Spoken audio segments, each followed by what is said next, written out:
And hello guys and welcome back to my YouTube channel mga kapatid. Welcome back sa One Talk PH, Luzon, Visayas at Mindanao. At ito na ang pinakamaiinit na balita na ating nasagap ngayong araw mga kababayan. Nako mga kapatid, House Speaker Martin Romualdez mga kababayan, nanganganib na pong masibak. Ito na talaga mga kapatid. Meron di umanong namumuong kudita ngayon mga kababayan, no, sa loob ng House of the Representatives. Matapos ngang pangalanan mga kababayan, no, ng nitong pamilya Diskaya, itong mag-asawang Diskaya, itong si Romualdez bilang isa sa mga commissioner dito sa mga budget ng flood control ay nako mga kababayan, meron ng ugong-ugong or usap-usapan na sisibakin na itong ating kasalukuyang House Speaker na si Martin Romualdez. Well mga kabatid, sa tingin ko tama naman, no, napalitan na po ang ating House Speaker mga kababayan. Dahil hindi naman niya kayang kontrolin mga kabatid itong kanyang mga alagang buhaya dyan po sa House of the Representatives. At sa iba pang mga balita mga kababayan, larawan ng mga kontratista at politiko. Nako, eto na. Sa flood control scandal, kumalat sa social media. Kaya naman pala itong isang senador natin mga kabatid, no, na talagang kilalang matapang at laging galit. No comment noong pinatawag itong isang kontratista mga kababayan na sangkot po sa nakawan sa flood control budget dahil magkumpare pala sila mga kababayan. Oh, talaga naman mga kapatid. No wonder kung bakit itong si senator na ito ay hindi umiimik at hindi man lang nagtanong. Dahil pala mga kababayan, ninong pala siya, no, sa anak ni kontraktor. Baka kumikickback din to Pero bago tayo magpatuloy mga kababayan, huwag niyo po sanang kalimutan na i-like ang ating video ngayon para i-share pa po ni YouTube sa iba pang hindi pa nakakapanood. So eto mga kapatid, panoorin muna natin ang balitang ito at bigyan po natin ng ating personal na opinion at reaksyon. Hindi lang si Quezon City 1st District Representative Arjo Atayde ang nakuhanan ng tinatawag na resibo. Oh, biruin itong si Atayde, kaya pala labas-pasok ng bansa. Gala dito, gala doon. Silang dalawang mag-asawa dahil syempre mga kababayan, marami palang datong si Congressman. No, kumalat po sa social media ngayon mga kabatid. Ito mga larawan ni Maine Mendoza at ni Arjo Atayde na kung saan mga kababayan, iba't ibang mga bansa daw yata yung kanilang pinupuntahan. Biruin mo, congressman ka. Diba? Public servant ka mga kapatid, pero kada buwan nag-a-abroad kayo. Picture dito, picture doon, post dito, post doon. O kaya naman pala mga kababayan, dahil ayon dito kay Diskaya, dawit daw pala si Arjo. Anyway, hindi pa naman confirm yan, no? Dahil syempre mga kababayan, may investigasyon pa naman. Tuloy! Spotted din sina Senador Francis Escudero, Raffy Tulfo at Mark Villar, kasamang isa pang government contractor. Eto na. Ang detalye sa agenda report ni Dexter Ganibe Nangabante. Sa nagpapatuloy ng mga investigasyon sa flood control scandal, maraming naglutang ang larawan ng mga kontratista kasama ang ilang politiko. Pero sa 15 kontratista na binanggit ni PBBM matapos ilunsad ang isumbong sa Pangulo website, ang mag-asawang Diskaya at mga kumpanyang nakakabit sa kanila at may-ari ng Wawaw Builders at Sims Construction Trading ang sumailalim sa matinding pagtatanong sa Senate Blue Ribbon Committee sa pinakahuling pagdinig. Present naman ang 15 sa nakalipas na mga hearing dahil sa sampina na pinadala sa mga hindi nakadalo noong nakaraan. Si Lawrence Lubiano na may-ari ng Centerways Construction ay nag-isa pa lang sa Kamara kung saan kinumpirma niya ang pag-donate ng 30 million pesos sa 2022 campaign ni Senator Chizzy Escudero. Okay. Nauna na rin inamin ng dating SP. Ang may-ari ng QM Builders Eto na si na. Alan Quirante, hindi pa nahalukay ang kanyang mga koneksyon. Pero Sa isang Reddit post ng isang user na Moist Survey 1559, isa-isa nito ang mga ugnayan ni Quirante at ng kanyang pamilya. eto na mga kapatid. Papunta na tayo sa exciting part. Kilalanin natin mga kababayan kung sino-sino yung connection nito sa Senado. Eto mga kapatid, revelasyon to. Pakinggan nyo. Sa kanyang post, pinakita ang larawan ng kasal ng anak na lalaki ni Quirante. Kasama si Senador Raffy Tulfo. Nako! Senator Raffy, ninong ka pala? Kaya pala noong nakaraang pagdinig, mga kababayan, I think unang pagdinig yata yan ng Blue Ribbon Committee. Naka-zipper mga kapatid itong si kumparing Raffy. Kasi 'di ba? Balikan niyo yung hearing. 'Di ba? Ginisa itong si Quirante mga kababayan dahil doon sa kanyang mga sa kanyang kumpanya kung paano siya nakakuha ng mga billion na kontrata samantalang napakaliit lang ng kanyang base capital. Kaya pala si Senator Raffy mga kapatid, hindi siya umiimik dahil kumpare pala sila. Di ba? Napakaganda ng picture, napakaganda ng ngiti. Nandito si Raffy, nandito din yung kanyang may bahay na si I think congresswoman pa rin yata ito ngayon. Kumpare, ito yung anak ni Quirante mga kapatid, Anak ni Quirante, ito yung si Quirante. Yan, ito yung si Quirante mga kababayan from Cebu. Na may questionabling tawag dito. May questionabling kumpanya mga kapatid dahil sa napakaliit ng puhunan pero billion yung kontratang nakukuha. Paano nangyari yon? Yun pala, kaya pala tawag nito, nakakakuha ng ganong kontrata dahil bigatin pala ang mga padrino sa Senado. Diba? Ito mga kapatid nagko-comment lang tayo base dito sa balita. Tuloy natin. Ang mga ugnayan ni Quirante at ng kanyang pamilya. Sa kanyang post, pinakita ang larawan ng kasal ng anak na lalaki ni Quirante. Kasama si Senador Raffy Tulfo na ninong ng mga kinasal. Nako, kinumpirma talagang ninong. Confirm na magkumpare si Quirante at si Raffy. Kaya pala, walang imik si kumpare. Noong tinatanong si Quirante. Kasi, siyempre mga kapatid, baka magkasulian ng kandila. Ang tanong, magkano ba? Ibig sabihin, kumpare ni Senator Raffy ang may-ari ng QM Builders. Nako. Grabe naman kayo, Bilyonaryo News Channel. No, kailangan nyo pa ba talagang ilabas yan? Sabi ko sa inyo, tumambay kayo ng Reddit mga kapatid. Ako, number 1 akong tumatambay dyan sa Reddit. Daming na-i-expose dyan mga kababayan. Eto, nanggaling to mga kapatid sa Reddit. No? Galing po sa Reddit itong expose na ito na kung saan magkumpare pala si Raffy at si Quirante. Attorney Libayan, pasok! Ang anak ni Quirante ay isa ring kontratista gamit ang kanyang kumpanyang Adamant Developmental Corporation na nakakopo ng 48 million peso project sa... Nako, ang laki. Malaki-laki din. Magkano ba? Si Raffy, magkano ba?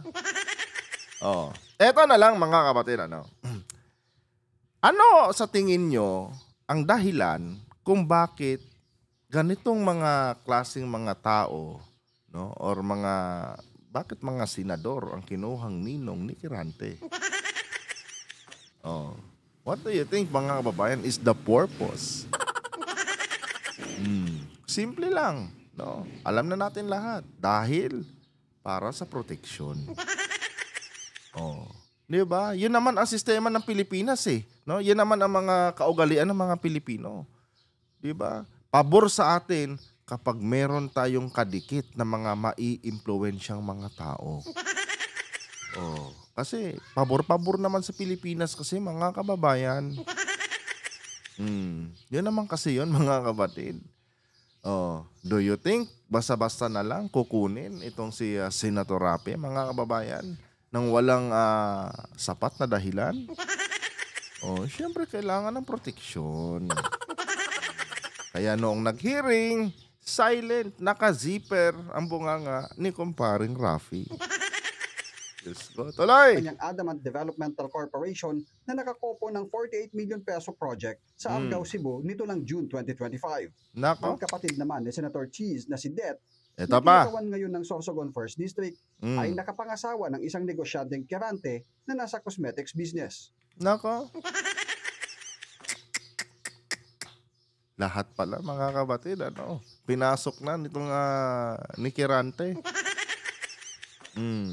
Talagang gusto niya makakuha ng tawag nito, protection sa Senado. No wonder, kahit mababa ang puhunan, bilyones yung kontratang nakuha. Dahil malakas pala ang mga padrino. Diba mga kapatid? Kapatid ni Cheese. No? Asawa niya ng isang kirante. Diyos ko po. Tuloy. Isa pang larawan ay kasal na Eto pa. Sino na naman kaya itong mukhang to? Diba? Kilala niyo yan? Anak ka ng teteng. Diba mga kababayan? Buti na lang, hindi nanalo to. Kung nanalo pa to, wala na. Wala na talaga mga kapatid. Tapos na ang laban. Talagang simot ang kaban ng bayan. Talay. ng isang John Leven Kirante, kung saan kasama nila si dating Senator Bong Revilla. Grabe naman, hustler ng mga senador itong si Kirante, mga kapatid. Ibang klase din talaga. No, talagang gusto niyang makasiguro na protektado itong kanyang kumpanya. Lahat ng mga senador, lahat ng mga mai-impluwensyan tao dyan sa Senado, nako, kinuhang ninong. No, kinuhang ninong or di kaya talagang dinikit niya yung kanyang pamilya. Ibang klase din yung strategy nito, mga kababayan, marunong. Tingnan natin kung makakalusot siya kay Lacson. Ganun na naman yun Tuloy. At sinasabing present din daw dito si nooy DPWH Secretary Mark Villar. Nako. Nako. Kaya naman pala mga kapatid, no? Noong time na to, sabi dito mga kababayan, na kung saan nagninong itong si Revilla sa anak ni Kirante, no? Ay nandyan din nung time na yan, yung ating DPWH Secretary noon, si Mark Villar. Kaya pala si Mark, noong unang pagdinig ng tawag nito, ng Blue Ribbon Committee, nung unang pagdinig kung saan ginisa itong si Kirante, tahimik lang.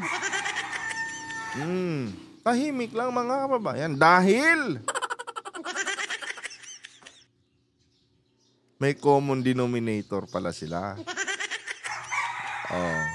Ninong. Ninong ba? Basta, nandyan daw siya mga kapatid. And DPWH siya that time mga kababayan No? DPWH siya mga kapatid. And coincidence lang ba? No, na nakakuha ng bilyon-bilyon na kontrata itong si Kirante sa kabila ng mababang puhunan ng kanilang kumpanya. Coincidence lang ba mga kapatid yung pagkakadawit ni Mark Villar dyan? Siyempre alam na mga kababayan. Common sense nyo na lang yan mga kapatid. Tuloy! Ang kumpanya ni John Leven ay minsan nang nakakuha ng 48 million pesos na kontrata sa DPWH noong 2024. Isa pang Jonathan Kirante ang nakitang kasama sa larawan, si dating Cebu Governor Gwen Garcia. Nako. Isa pang kaalyado ni PBBM to. Mga kababayan, sinasabi ko sa inyo, no? Talagang hindi lahat ng kaalyado ng ating presidente dapat natin pagkatiwalaan. No, huwag tayong tumingin sa politiko mga kapatid, no, na dumidikit sa presidente. Hindi porket nagpapakilala silang suportado nila si PBBM dapat na rin silang suportahan. Ito si Governor. Pero natalo to nagwala pa. Hindi marunong tumanggap ng pagkatalo to si Governor Eto mga kapatid, may larawan din itong sila Kirante. Konektado din daw kay Governor. Diba? Galing talaga. Ang Jonathan Kirante ang nakitang kasama sa larawan, si dating Cebu Governor Gwen Garcia sa pagbubukas ng kanilang hotel. Ang construction company Grabe si Kirante, mga kapatid, no? Lahat yata ng mga maiimpluwensyang politiko dito sa Pilipinas talagang nilalapitan niya. At binibigyan niya ng special favor sa kanyang kumpanya. 'Di ba? Well, technically magaling na strategy 'yan, no? Para maproteksyonan ng iyong kumpanya. Malas nyo lang dahil may katulad ni Lacson na nagbubuting-ting. Akala kasi nila, mga kababayan, lahat ng politiko kayang bilhin ang kanilang mga pera. Kasi mga kapatid, lahat ng mga politikong binanggit dito, ito mga kababayan, naniniwala akong binili na po yan ni Kirante. No. Lahat yan, mga kababayan, no, na nandyan, lahat yan nakatikim na ng pera galing kay Kirante yan. Diba? Common sense lang kasi. No? Bakit mga politiko ang nauugnay sa dito kay Kirante, mga kapatid? Ano ba ang dahilan? Bakit kinuhang ninong ang mga senador natin? Dahil gusto nila ng proteksyon. Yun naman talaga, mga kapatid, ang realidad sa Pilipinas. Itong mga malalaking mga negosyante, no, gumagamit sila ng mga politiko. No? Ginagamit nila as defense lawyer nila dyan sa Senado. No, politiko, congressman, yun, ginagamit nila yan, mga kababayan. Kailangan nila yan para sa proteksyon. Nagpapaluwal sila ng milyones dyan, mga kapatid, para sa mga politikong yan. Huwag lang masilip yung mga katarantaduhan ng kanilang mga negosyo. Realidad yan. Tingnan nyo si Kirante, mga kapatid, isang negosyante. Kontraktor, mga kababayan. Pero tignan nyo naman, no, nabulgar po ang kabulastugan ng kanilang kumpanya.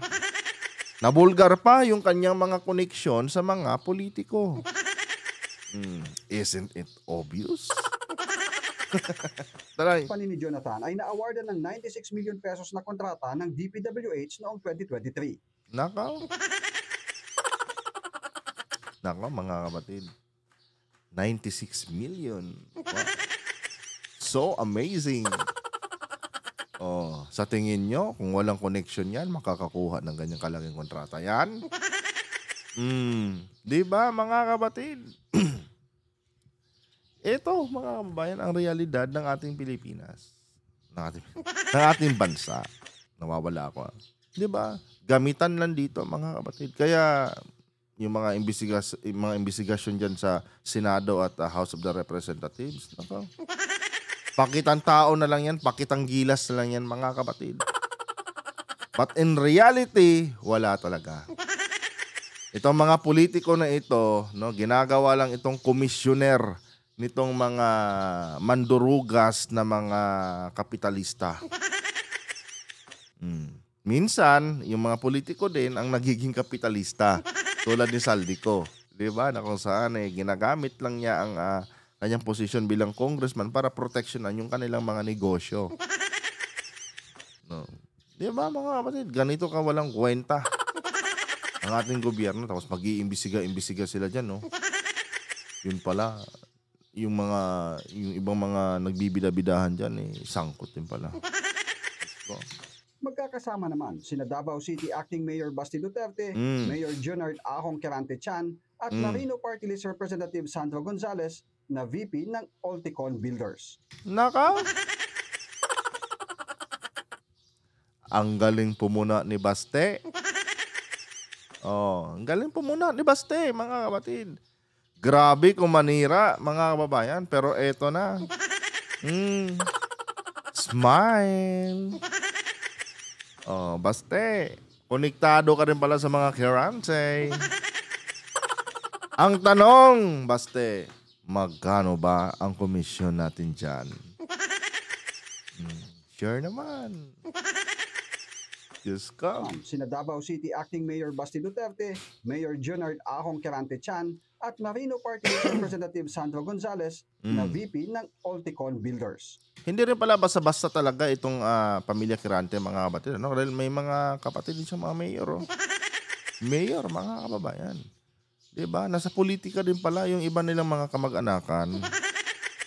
Malakas din talaga, mga kapatid. Kaya kahit mababa yung puhunan, bilyon yung nakukuhang kontrata. Billion ba o million? Basta ganun. Di ba? Ganito kalakas, ganito ka ma-impluwensya itong pamilya Kirante na ito, mga kababayan. Magkalaban na pangalan sa politika, no? Na pag-iisa niya. Di ba? Galing. Bukas ang Millionaire News Channel para sa panig ng mga nabanggit na politiko at individual para sa kanilang panig. Siyempre, hindi na magsasalita yan. Or kung magsasalita man yan, maghuhugas ka man yan. Diba? May mga politiko ba na umaamin, mga kapatid? Or baguhin natin yung tanong, may mga kurap ba na umaamin? Siyempre, wala, mga kababayan. Lahat yan sila malinis. Tinoy si Jinggoy, diba? Grabe yung pagmamalinis. Ay, nako. Eto mga kapatid, mapunta naman tayo dito sa susunod na balita na ating tatalakayin. Eto mga kababayan, nako, tambalos-los mga kapatid. Masisibak na daw po sa kanyang pwesto. Dahil meron na pong nabubuo na kodita mga kababayan, no? Diyan po sa House of the Representatives. Well, kung sumabit Well, kung ako ang tatanungin mga kababayan, no? Gaya ng sabi ko sa inyo kanina, pabor talaga ako mga kapatid na sibakin na itong si Romualdez. Bakit ka mo? Hindi naman siya nagiging effective mga kababayan as House Speaker. Di ba? Biruin nyo, ganito kalala ang korupsyon na nangyayari sa ilalim ng administrasyon mo dyan sa House of the Representatives. Ibig sabihin, hindi ka effective. No, sa pagiging House Speaker mo, sa yung leadership mo ay hindi effective, no, dito sa mga corrupt na mga congressman. Dahil nakakalusot sila no, pumapaldo pa rin sila. At ang mas worst dito mga kapatid, alam niyo ang yung mga tawag nito, yung budget po ng gobyerno, ano man term na nakalimutan ko tuloy. Yung mga unprogrammed funds, mga kapatid, yung kanilang ginagamit, kung saan reserve po yun ng bansa. Doon kinukuha yung mga budget, mga kababayan, no, ng gobyerno tuwing may mga tawag nito, may mga kalamidad, no, tulad ng mga pamimigay ng mga ayuda dyan, mga relief goods, no, pang rescue, dyan po kinukuha yung mga kapatid sa unprogrammed funds. Ngayon mga kababayan, itong unprogrammed funds natin, dito din kinukuha mga kapatid yung mga insertion. Yung reserve funds ng bansa natin unti-unti na pong nauubos mga kababayan dahil sa sandamakmak na insertion, no, na ginagawa nitong mga politiko na nakaupo ngayon dyan sa Senado at sa House of the Representatives. Unti-unting ginagatasan mga kababayan, or unti-unting nagagapas. Tama ba yung term ko? Kumbaga mga kapatid, unti-unti nilang inuubos yung reserbang pondo ng ating bansa para lang sa kanilang mga bulsa. Hinihigop nila mga kababayan yung reserve funds natin. And yet, mga kapatid, si Speaker Romualdez, no, wala pa rin ginagawa. Dahil may posibilidad na dawit talaga siya sa mga ganitong gawain ng mga kongresista dyan sa House of the Representatives. Kung kaya't pinangalanan siya mga kababayan nitong mag-asawang Diskaya. Pero bago tayo magpatuloy, huwag kalimutang i-like ang ating video para i-share pa po ni YouTube sa iba pang hindi pa nakakapanood. Eto mga kapatid, panoorin muna natin ang balitang ito at bigyan po natin ng ating personal na opinion at reaksyon. Todo iwas ang mga kaalyado ni House Speaker Martin Romualdez sa issue ng umano'y posibleng pagpapalit ng liderato sa Kamara. Ang ibang kongresista naman, iba-iba ang pahayag. Yan ang agenda report ni Mavic Trinidad ng Abante live mula sa Batasang Pambansa. Eto na. Hi Mavic, may posibilidad nga ba talaga na mapalitan si Speaker Romualdez? Alam niyo, posible yan mga kapatid. No? Sa totoo lang, posible yan.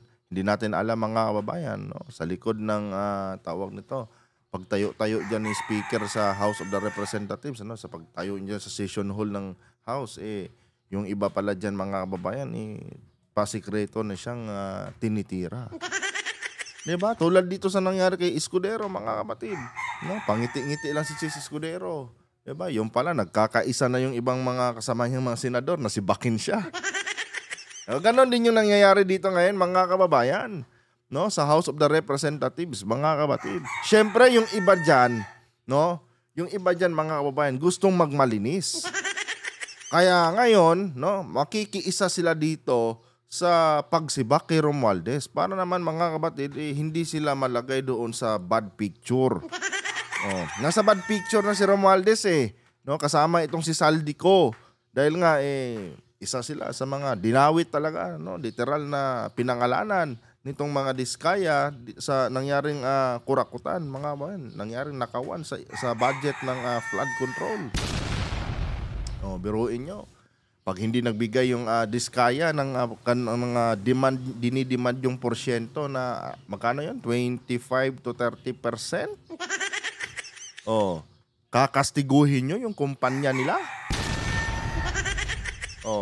Ako, mga kapatid, honestly, naniniwala ako sa salaysay na yun. No? Sa part na yun, naniniwala ako na totoo yung sinasabi nitong ni Kerly Diskaya, mga kababayan. Naniniwala ako. I know some of you here, mga kapatid, na nanonood sa ating vlog ay pro-Romualdez. Pero unfortunately, mga kababayan, ang inyong lingkod po ay anti-Romualdez po. Marami akong dahilan, mga kapatid, kung bakit hindi ko siya gusto. Diba? Unang-una, mga kababayan, tignan nyo na lang, no? Kung para talaga sa kapakanan ng kanyang pinsan na si President Marcos, itong kanyang pagiging leader, House Speaker dyan sa House of the Representatives, mga kapatid, dapat siya mismo, no? Siya mismo gumagawa ng inisyatibo para i-follow up yung mga budget para sa major projects ng kanyang pinsan na si President Marcos. Ang problema, mga kapatid, no? Pinsang buo na siya ng presidente. Pero, mga kababayan, noong nagdaang 2025 national budget, mga kapatid, hindi man lang niya nagawang proteksyonan, no, yung mga budget para doon sa proyekto ng administrasyon ni President BBM.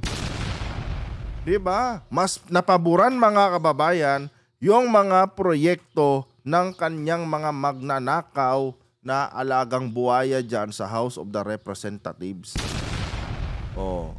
Diba? Kung suportado mo ang iyong pinsan, dapat sana sinuportahan mo yung mga proyekto niya. Dapat yun talaga ang nasa top priority mo, no? Na mauna yung mga budget na kinakailangan doon sa mga proyekto ni President BBM. Pero anong ginawa mo, House Speaker? Saksakan, puro insertion. Mga kababayan, yung mga nakalista doon sa GAA, mga kapatid. Yung mga para sa proyekto ni President Marcos, zero budget. Peruin mo yan. House Speaker ka, pinsang buo ka ng presidente, pero hindi mo nagawa, no, na i-secure yung mga proyekto, yung mga pondo para sa proyekto ng administrasyon ng iyong pinsan. Ibig sabihin, pabaya ka, no? Or the other way around tayo. Kaisa ka talaga dito sa nangyayaring nakawan, no, sa pondo ng flood control. Pero puro flood control yun, mga kababayan, ha? Ang laki ng inilabas nilang budget para dyan, mga kapatid. Umabot po ng trilyones. Tapos ngayon, no, maghuhugas kamay ka. Diba? Ano pat naging House Speaker ka kung maghuhugas kamay ka lang? Anong silbi mo sa anong silbi ng pagiging House Speaker mo kung hindi mo naman kayang kontrolin yung mga taong nasa baba mo? Kung tinalian mo sana yung bibig ng mga buhayang mga alaga mo diyan, di sana hindi nasira yung pangalan mo. Kanya nga lang, ako naniniwala talaga, mga kapatid, na itong si Romualdez ay dawit. Sa personal ko lang opinion, mga kababayan. Bakit kamo? Mga congressman niya, mga kapatid, ang nakinabang Mga congressman niya, mga kababayan, ang may malaking partisipasyon dito sa nangyaring nakawan, mga kapatid, sa DPWH. Diba? Ngayon, sino ba ang boss ng mga buhaya na yan? Diba ikaw? Imposible naman na hindi dumaan sa opisina mo yan. Siyempre dumaan yan. Diba? Dumaan sa'yo yan. Kanya nga lang, alam na. Isa ka, kasali ka sa monkey business na ito. Tuloy! Corina, tila ayaw pahuli ng Kamara sa Senado matapos na umugong dito sa Kongreso ang umano'y pagpapalit din ng liderato ni House Speaker Martin Romualdez. Matutulad talaga to kay Escudero, mga kapatid. No, ganda-ganda ng ngiti niya dyan, no? Ganda-ganda ng pagsasalita niya dyan sa session hall nila, tapos bigla palang sisibakin, ano? Yan talaga mangyayari dito, mga kababayan. Siyempre, yung ibang mga politiko dyan ngayon, nasa midterm na tayo no? Midterm na po tayo, mga kapatid. Yung iba dyan, unti-unti na yung kakalas sa kanyang leadership. In preparation sa susunod na papasok na leader ng House. Yun talaga yan, mga kababayan. Mag-2028 na pagdating ng 2028, hindi natin alam kung ka-line up pa rin nila PBBM yung mauupo sa sa Malacanang. Ngayon, mga kababayan, alam naman natin na itong mga buhayang mga politiko na nandyan ngayon sa House ay mga hunyango po yan. 'Di ba? Kung sino yung kung ano yung political colors na nakaupo, doon din sila kakapit. Mga hunyango yan, mga kapatid. No, wala silang pakialam diyan. Kumbaga, mga kababayan, wala silang loyalty sa isang leader, 'di ba? Kung sino yung nakaupong leader diyan, 'yon ang didikitan nila. Tapos yung nakaraang administrasyon, 'yon ang gigisahin nila. Ganyan yan. Kaya yung ibang mga buhaya diyan, mga kapatid, mag-o-over the backwood na yan. In preparation yan sa 2028. Diba? Naninimbang na kasi sila ngayon. Sino bang llamado sa 2028? Diba? Ngayon, pag Duterte na naman ang maupo, mga kapatid, halimbawa lang, makalusot itong si Sara. Pro Duterte na naman yan sila. At yung mga hinayupak na yan, no, yan na naman ang magsasagawa ng investigasyon na kung saan ididiin na naman nila ang Presidente Marcos. Yan na naman yun, mga kapatid. Bibirahin na naman nila yung administrasyon ni PBBM. Ganon yung mga yan No, tested and proven na yan, mga kababayan. Kaya itong si Romualdez ngayon, nanganganib na to. Nanganganib na yan. Pumalpak na yung kanya yung chacha niya Diba? So wala na siyang chance na maupong Prime Minister. Diba, mga kapatid? Although ako suportado ko ang Presidente Marcos, pero tama na sa akin yung 6 na taon na panunungkulan ng Presidente Marcos, mga kapatid. No? Sundin po natin yung yung nasusulat sa Konstitusyon ng Pilipinas. Huwag na po nating baguhin, huwag na nating ipilit, mga kababayan. No? Ngayon, kung ipagpipilitan natin yan, magiging magulo lang yung ating bansa. And I don't think so, mga kapatid, na pabor dyan ang presidente. Maging ang Presidente Marcos, mga kababayan, walang plano na magtagal siya sa pwesto dahil ayaw niyang maulit na naman yung history ng kanyang ama. Ngayon, ito si Romualdez, mga kapatid, trying hard siya kasi gusto niyang siya yung ipalit kay PBBM No? Pero ako, sa totoo lang, kahit i-endorso pa ni Presidente Marcos yung si Romualdez, hindi ko iboboto yan, mga kababayan. No, kung meron namang iba diyang mas deserve pa, bakit hindi 'yun ang iboto natin? Tulad ni Gibo. Gibo, Risa, or General Torre. 'Di ba? Yung mga yan, mas deserve yan kumpara dito kay Romualdez, mga kapatid. Yung mga ganitong klaseng tao na nalilink sa malawakang korupsyon, hindi na dapat pinagbibigyan yan. No, hindi na dapat pinagbibigyan niya na maupo pa sa pinakamataas na posisyon. Diba? And simple lang ang pamantayan ko dyan, mga kababayan. Hindi ka naman malilink sa ganyan kung walang nakitang ebidensya yung mga taong naglilink sa'yo sa isyong yan. Sino ba naman tanga na basta-basta ka na lang papangalanan dyan Wala naman silang nakitang ebidensya laban sa'yo. O anong ibubutas nila sa'yo? Ang problema kasi, ginamit yung pangalan mo Di ba? Oh, par 25% daw, no, para kay speaker at kay Saldico. Oh, 'di ba? Anong tawag mo diyan? Kahit sabihin nating alleged pa lang 'yan, mga kababayan, no. Ibig sabihin wala kang control sa mga nasasakupan mo diyan sa house dahil nagagamit nila, 'di ba? Ipagpalagay natin na na ginamit nga lang yung pangalan mo. Ibig sabihin, nagawa yan ng mga congressman na yan, no, nagamitin yung pangalan mo dahil wala silang respeto sa'yo. Diba? Hindi mo sila hawak sa liig. Dapat bilang speaker, kaya nga may speaker no? Dapat bilang speaker, hawak mo talaga sa liig yung mga congressman mo. Oh. At nagpapahawak ng sa liig yung mga congressman na yan pag kasundo mo sila. Oh, 'di ba? Pagkasundo mo sila, nagpapahawak sa liig 'yan. Pero pag ganyan, na kanya-kanya sila, kanya-kanyang lipad mga kapatid. Oh, sa tingin nyo, hawak niya sa liig 'yan? Hindi.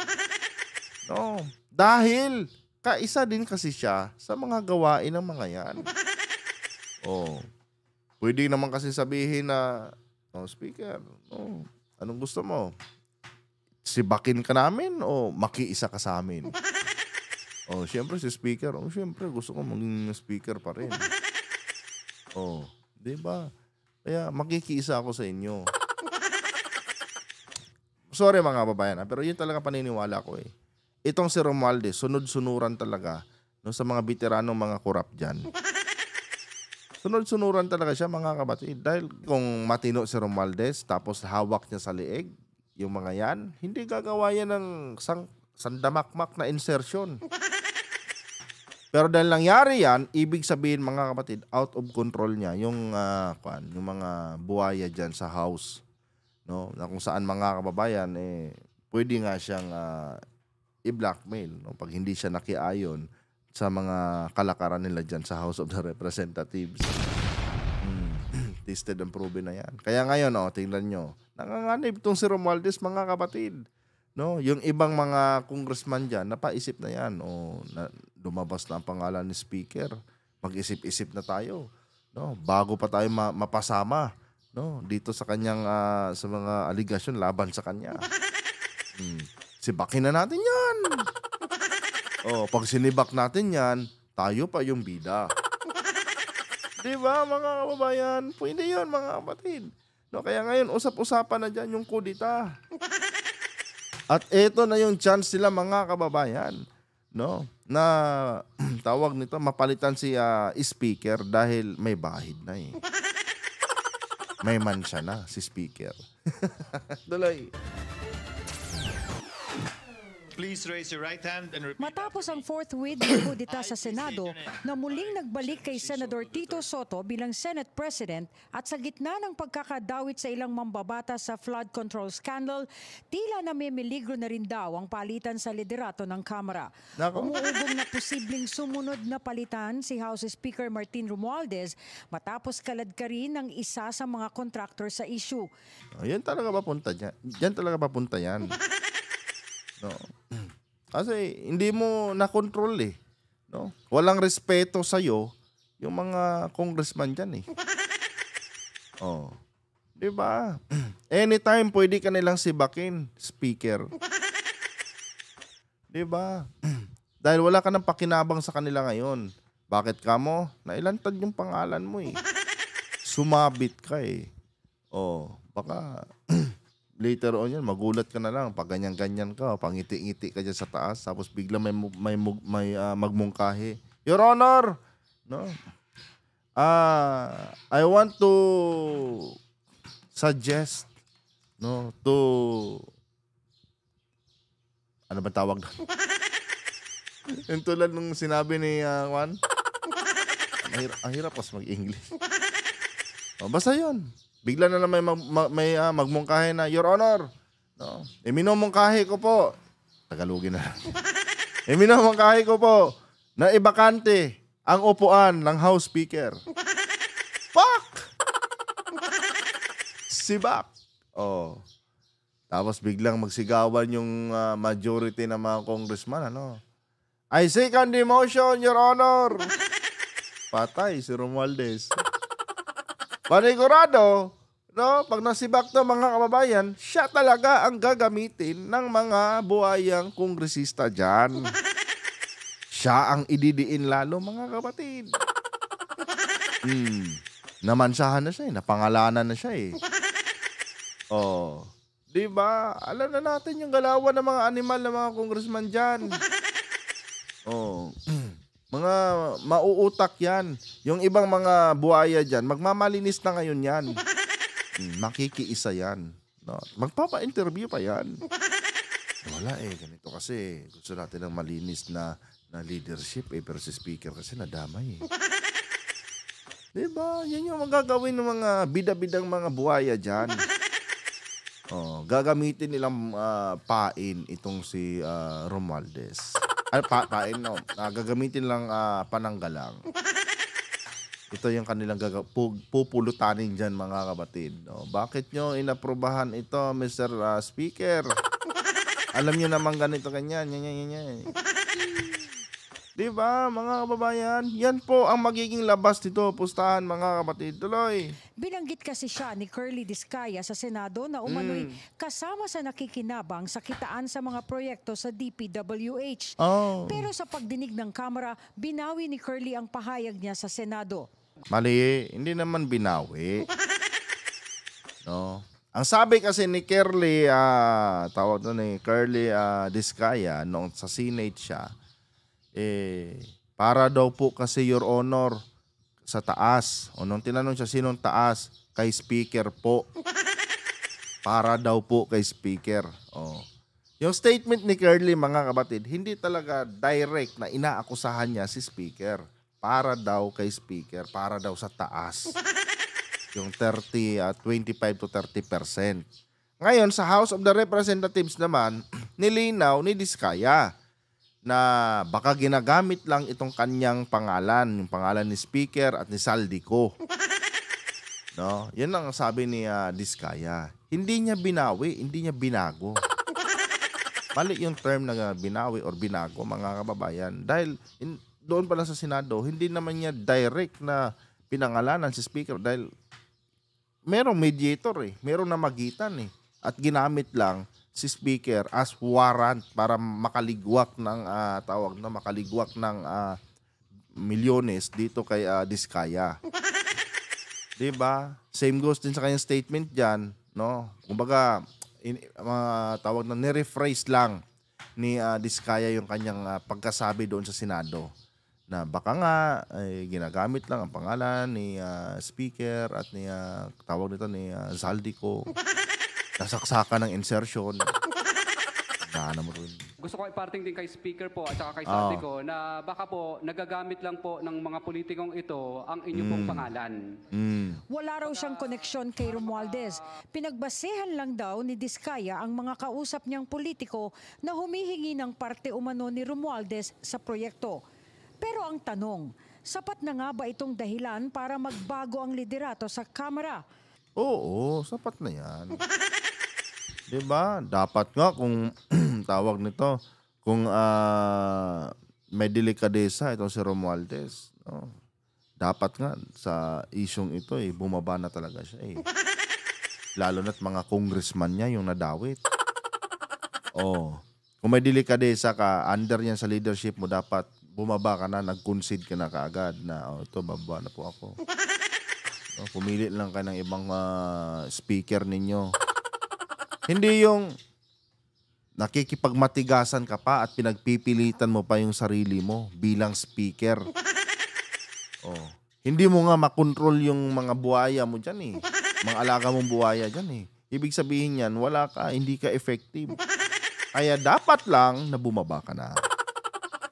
Sabi ni Navotas Representative Toby Tiangco, noong 1 linggo pa raw may mga nagtatanong na sa kanya kung may sapat na numero para mapatalsik na ng tuluyan si Romualdez. Maniwala kayo sa akin mga kababayan, no? Malaki ang tsansang masisibak si Romualdez dyan sa House. Kasi nga, itong mga corrupt, number 1 corrupt na mga congressman dyan ngayon, babaliktad na yan.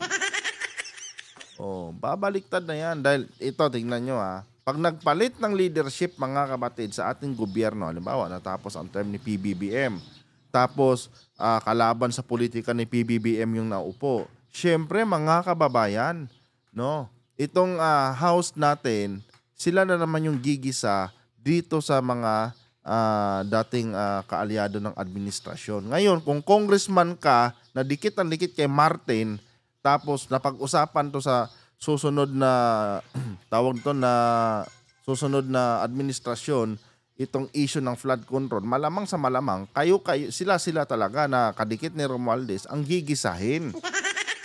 No? At talagang pupulutanin dyan sa House of the Representatives. Ngayon, para makaiwas sila, mga kapatid, habang maaga pa, no, habang nandyan pa si Speaker, kakalas na sila kay Speaker. Lilipat na sila dito sa kabila. In preparation nga para sa 2028 kung sino man yung susunod na mauupo na leader. Dahil mga hunyango nga to, mga animal na to. Kung sino yung nakaupo dyan sila didikit. Magpapakilala sila na suportado yung administrasyon. Kaalyado di umano sila ng administrasyon para makahigop na naman sila ng another bilyones na naman. Ganon yung mga mentalidad ng mga hinayupak na mga congressman na yan. Nababahala na raw kasi ang mga mambabatas sa kinakalabasan ng pagdinig sa flood control scandal.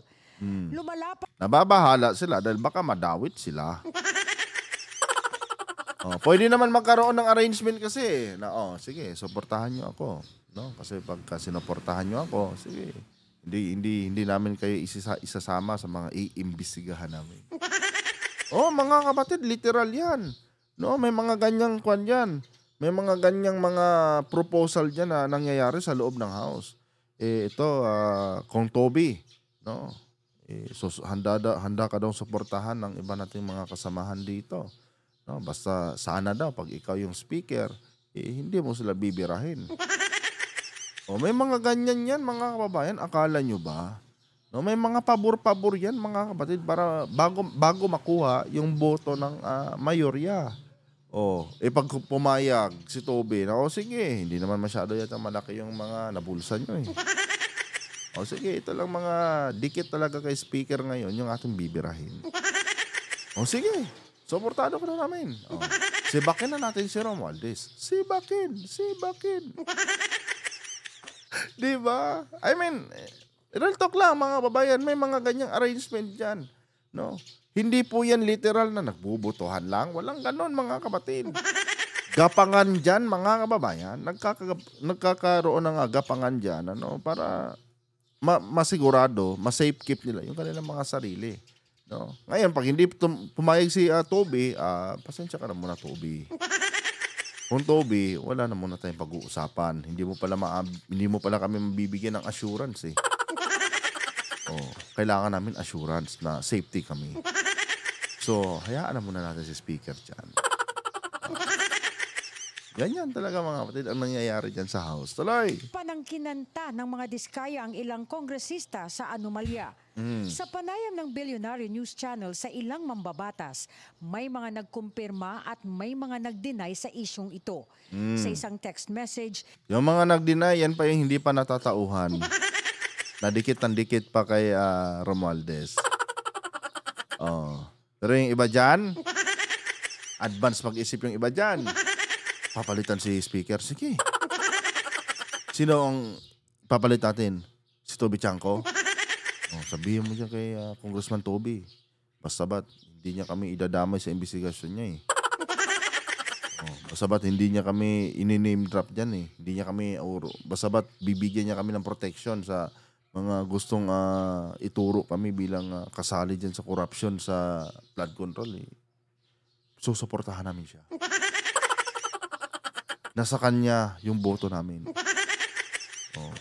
Di ba, mga kapatid? Kasi wala na eh.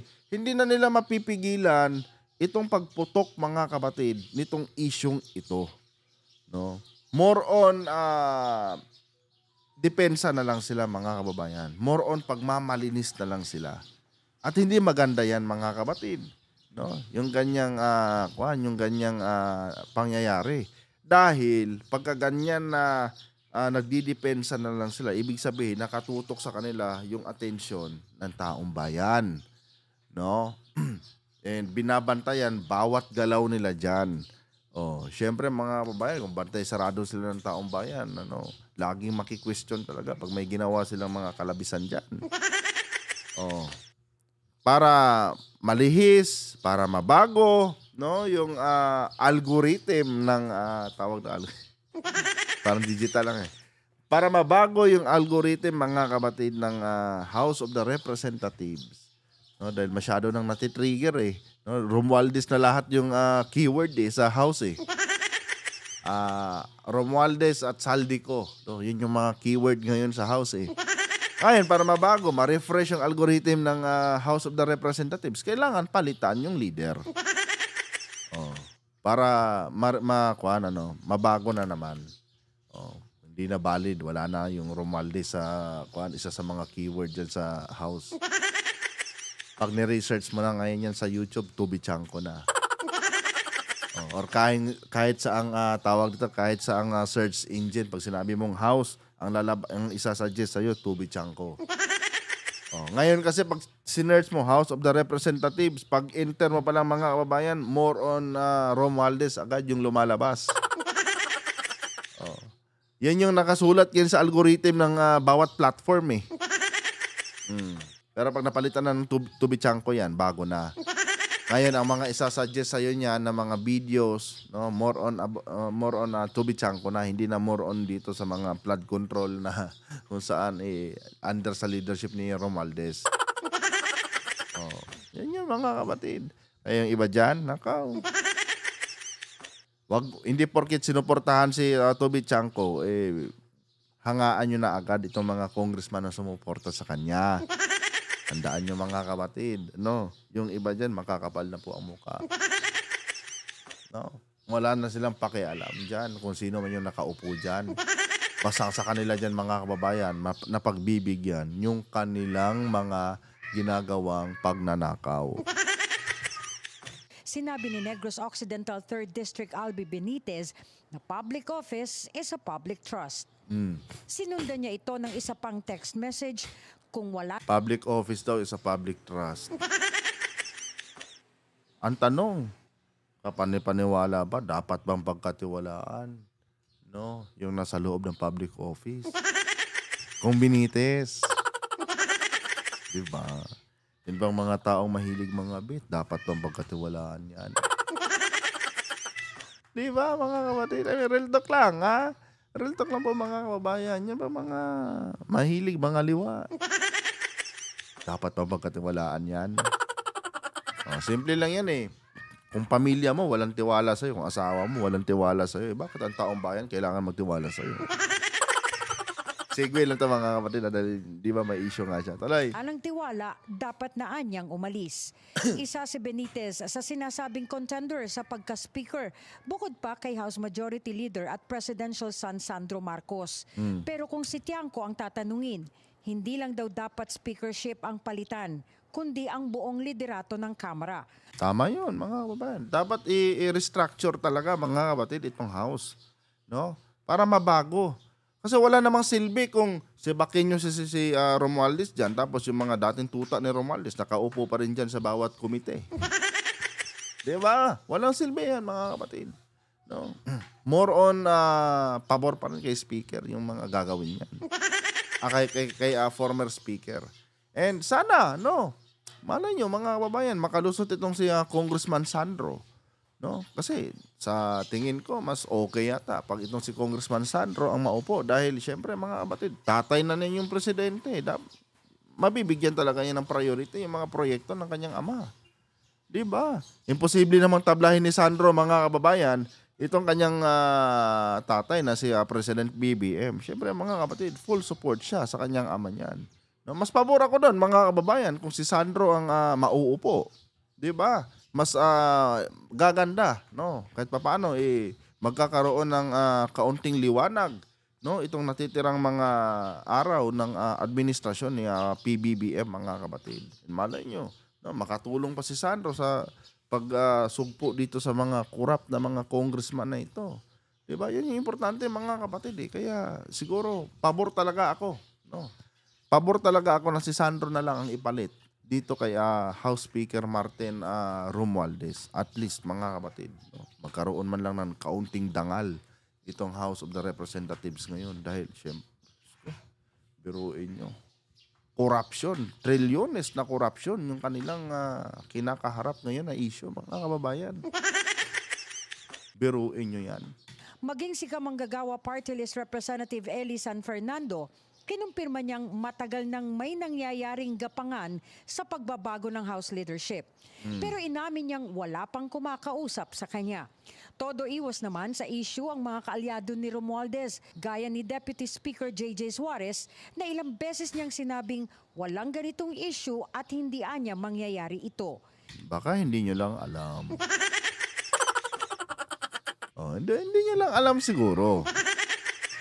Siyempre kung ako magpaplano ng kodita, siyempre iiwasan ko talaga yung mga dikit talaga kay speaker. At i-advise ko pa yan sa mga kasamahan ko na, dandahan kayo dyan ha. Baka marinig ni ganito yan. Sanggang dikit ni speaker yan. Chuchu kay speaker yan. Kaya huwag nyo talagang hayaang makalusot ng plano natin. Diba? Basic yan mga kababayan. Itinanggi rin ito ni Infra Committee Chair at Bicol Saro Representative Isa pa to. Itong animal, ito napakayabang talaga. No, mahilig magbida-bida mga kapatid. Sa totoo lang, no, hindi ko gusto tong lintik na to. Mayabang akala mo kung sinong magaling, pandak naman. Di ba? Tapos bilib ako sa katangahan nitong hinayupak nitong sino mga Redon? Tere Redon. Pero inyo, tsaka lang daw ipapatawag si Saldico kapag may matibay na ebidensya. Bukin na yun. Ay, nako.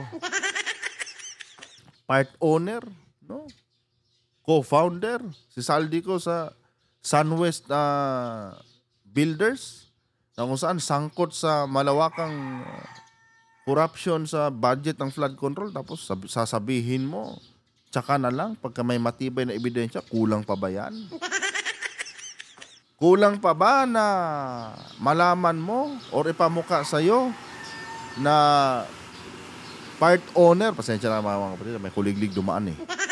Kulang pa ba na ipamuka sa'yo na part owner ng Sunwest Builder, itong si Saldico? No? Hindi pa ba sapat na ebidensya yan? Akala mo kung sino talaga itong hinayupak na to eh. Minamata-mata lang din niya si Diskaya nung nakaraan. Akala mo kung sinong malinis eh. Terry Ridon. I don't think there's a leadership change. Nanatol. I don't think so. Di ka sure. Baka mamaya niyan, bigla ka lang din masibak dyan. Diba? Bigla ka lang din sipain palabas dyan. Mano hindi ang umano'y planong kudeta sa Kamara, ang tanong, napapanahon na nga ba ito at sino ang tunay na makikinabang dito? Alam niyo mga kababayan, kung ako lang tatanungin, matagal na dapat pinalitan si Romualdez. No? Biruin niyo mga kapatid, simula noong nagkaroon ng hidwaan, itong si Duterte, itong grupo ni Duterte at ni President BBM, lagi na lang ginagamit ng mga Duterte itong si Romualdez. Siya lagi yung nabubutasan mga kababayan. Real talk lang mga kapatid ha. Siya lagi ang nakikitang butas ng mga Duterte laban sa administrasyon ni PBBM. No? Dapat last year pa to. Nagpalit mga kapatid ng leadership. Kanya nga lang itong si Romualdez nakikipagmatigasan. Ang tigas niya talaga mga kapatid. Wala siyang pakialam kung apektado na itong presidente natin. Biruin nyo, pinagbintangan na sila, no, na si First Lady daw at si Romualdez ang kumukontrol sa administrasyon na ito at hindi na daw si President BBM. Diyan pa lang sa mga patutsada na yan ng kalaban ng administrasyon, dapat kuwan ka na nagising ka na eh. No, sige, patunayan ko sa inyo na hindi kami ang kumukontrol sa administrasyon ni Insan BBM. O magre-resign ako as speaker. O, di ba dapat ganun ginawa mo? Pero hindi, nakikipagmatigasan ka, pinagpipilitan mo talaga na magaling ka eh. Eh ngayon, pumutok na naman to. O, dawit ka pa. Di ba, mga kapatid? Kaya kung ako lang, dapat si Bakina, si Romualdez. Anyway, mga kababayan, kung nagustuhan niyo po ang ating content, huwag kalimutan mag-subscribe at pakilike ang ating video para i-share pa po ni YouTube sa iba pang hindi pa nakakapanood. No? Pindot po, mga kapatid, yung like button dyan sa ating fan.